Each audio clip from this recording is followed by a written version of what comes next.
Today I fucked up by co-blocking myself with beets. She left about 2 hours ago and I'm eating these beets on my salad right now. So a girl I have a crush on called me this morning to hang out. She comes over around 3 with 2 bottles of champagne and says she wants to get drunk. We drink champagne, go for a nice hike, and she tells me all about how her ex just cheated on her, she feels alone, etc. She's laying it on hard. Goes so far as to say on the hike, look at that boat, today I fucked up clearing, we should go lay down over there and enjoy the view of the river. Now, I'm 3 for 3 in long-term relationships on dating absolute psychos. One tried to stab me and the other 2 were, if possible, worse. All this to say I benched myself for the past 3 years and apparently have become awkward as fuck. So we get home, and she goes, do you want to cuddle on the couch and watch a movie? And my brain short circuits and I respond, I'd really like to, but I've had these beets in my fridge for about 2 weeks now and I really need to cook them. Needless to say she grabbed her purse and left. About halfway through cooking my beets I realized she was trying to use me for rebound sex. Most of all I feel bad for the poor woman who came over, threw herself at me, and got rejected in favor of beets. Now I'm just sitting here in my shame and awkwardness. This is a great new core memory to stay awake thinking about. TL, Dr. Girl I liked came over to fuck. I spazzed out,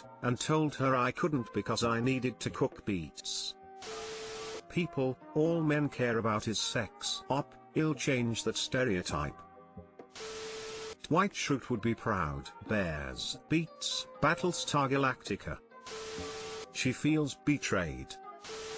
I don't know about this. If you have a crush on her, wouldn't you rather date her instead of just have rebound sex with her? I get that rebound sex can amount to a relationship, but it could also be that she's just feeling vulnerable. She could take the situation as he comforted me in my time of need and didn't exploit me for sex. Could work out in the long run, I guess. Man shrugging. This. Explain you really like her and didn't want to do this with her right now. You would rather wait until she's in the right headspace and build something meaningful with her, so you spazzed out and didn't know how else to handle it. As a fellow dude, yeah, it's not something we have much experience in, rejecting women. I could count on one hand the amount of times I've had to do it over the years, and I was always awkward as fuck about it too. The memories of which still haunt me. I guess women handle these situations much better due to practice shutting down creepy dudes, catcallers and all the other horrible stuff they have to deal with left and right. Not saying that's easy though, ladies.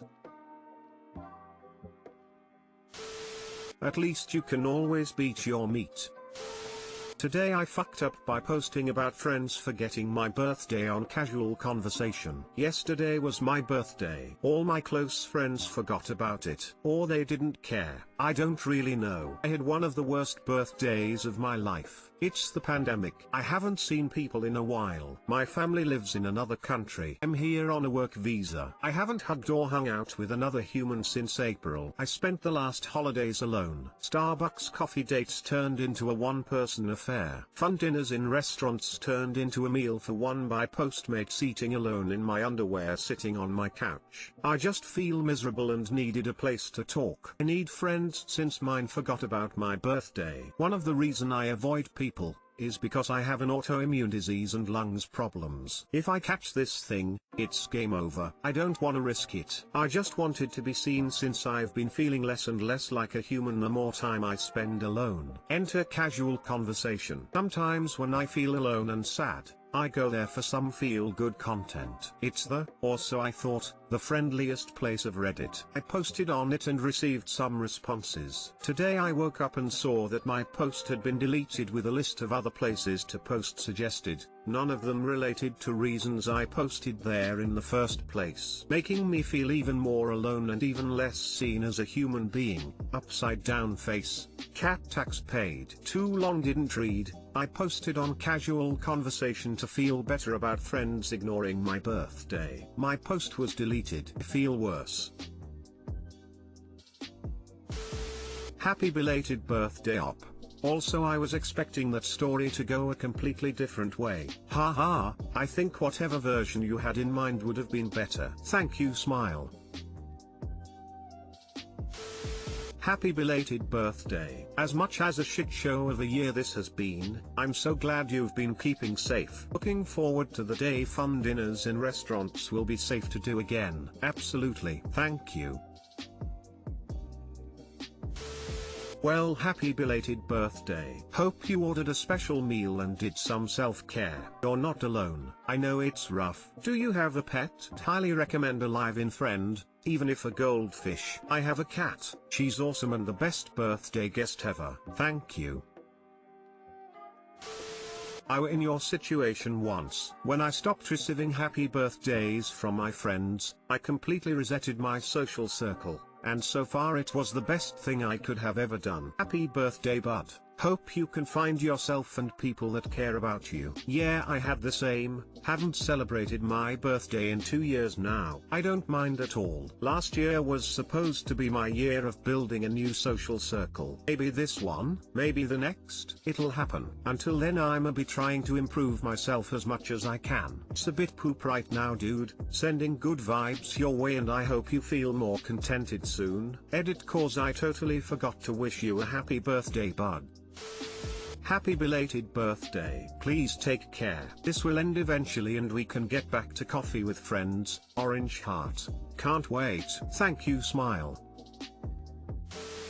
Today I fucked up by accidentally writing the eulogy for my dead best friend. Too long didn't read, at the bottom. This FU happened in the early 2000s when I was in high school. My best friend, I'll call him James, were seniors in high school and were hoping to get accepted to the same university. I was a pretty good writer at the time, went on to be an English major, so I breezed through my application essay. My friend, however, was struggling with it, so I pretty much offered to write it for him because I really wanted us to go to college together. The theme of the essay was something generic about overcoming adversity. I didn't want to outright lie or make up stories about my friend's life, so I used some of the things that I knew to be true and embellished them a little. For example, he was the son of Eastern European immigrants who did well in the States, so I wrote about how he sacrificed his time to help out with the family business to turn it into a success. The parents didn't have a business, they just got good jobs and worked hard. In elementary school my friend's father tragically died in an accident, which profoundly affected my friend. I knew that was the sweet spot to tug on the heartstrings of the application evaluator. So I wrote about this saga of my friend taking on the fatherly role for his little sister after his dad's death, and highlighted specific things like teaching her to ride a bike, taking her fishing, etc. Now he was great to his sister,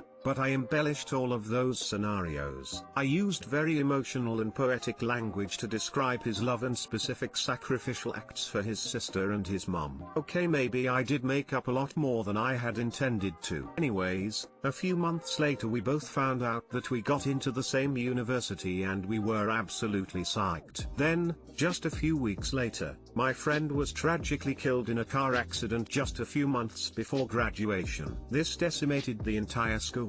I, obviously, was wrecked. Now here comes the FU. The funeral was absolutely packed. Standing room only in a big church. If you've ever had the unfortunate experience to going to the funeral of a student, you know how it goes. The service was going along well enough, meaning it was devastatingly sad. When I thought things were about to come to a close, the priest makes an announcement. Before the service comes to a close, James's little sister will be reading a personal essay that she found on James's computer. As you know, James was accepted into name of college, and this was the essay he used for his application. Yup, it was the essay I wrote. Full of embellishments and made up stuff. I almost threw up right there in the pew. James's little sister proceeded to get up there and innocently read my words as though they were my deceased friend's words. I was sweating, I was nervously looking around thinking that somebody would recognize what was going on, because I did a lot of the essay writing in one of our classes together. It was pure torture. The only thing I could do to ease my conscience was to assume that little sister had already read through the essay and showed the mum, who also read through it and approved it. Meaning maybe my embellishments were actually somewhat close to the truth. Or perhaps this was a last-minute surprise and she chose not to proofread it ahead of time, and wanted to experience James's last words with everyone else at the funeral. It was the eeriest, most guilt-ridden feeling I'd ever had. Thankfully, when she finished reading, she was met with a round of applause. People were in tears, which was plenty appropriate for the environment. Pale as a ghost and uncertain of what to do with my feelings, I didn't talk to anyone once the funeral was over. I went home and hoped it was going to be okay. I still miss him terribly, and the memories we would have created in college. Too long didn't read. I wrote my best friend's college application essay and embellished and made up a bunch of stuff to make him look amazing. The essay was innocently used for his eulogy by his little sister and I felt like an asshole.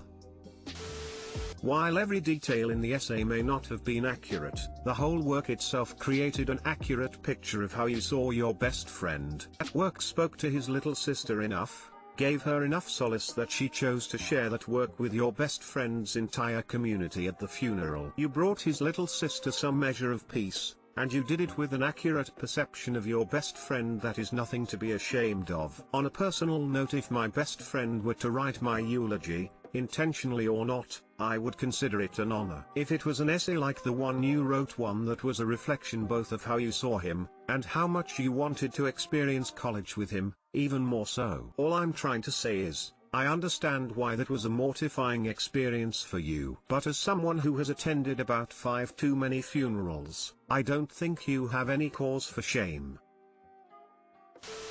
He is your best friend, and while I'm sorry for your loss, he would probably laugh at this and tell you he wouldn't have wanted his words at his funeral anyway. After all, we often know our best 6 friends better than they know themselves. I don't have much to say other than I'm sorry for your loss and how you had to go through all those terrible emotions on top of your grief. I don't know how you handled it on the spot, but kudos to you because it must have been incredibly hard. Dude.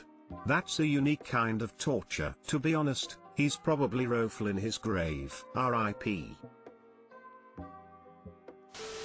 If it makes you feel any better, it was probably a huge relief to his sister to have that to read. Embellished or not, it gave her something heartfelt that she could share without having to put all the words together herself. I couldn't speak at my best friend's funeral, many years ago now, because I just couldn't put words together. It felt like nothing I could say would be fitting. You, accidentally or not, gave her something good enough to warrant tears and applause. She didn't have to agonize over writing something herself when she was already in pain.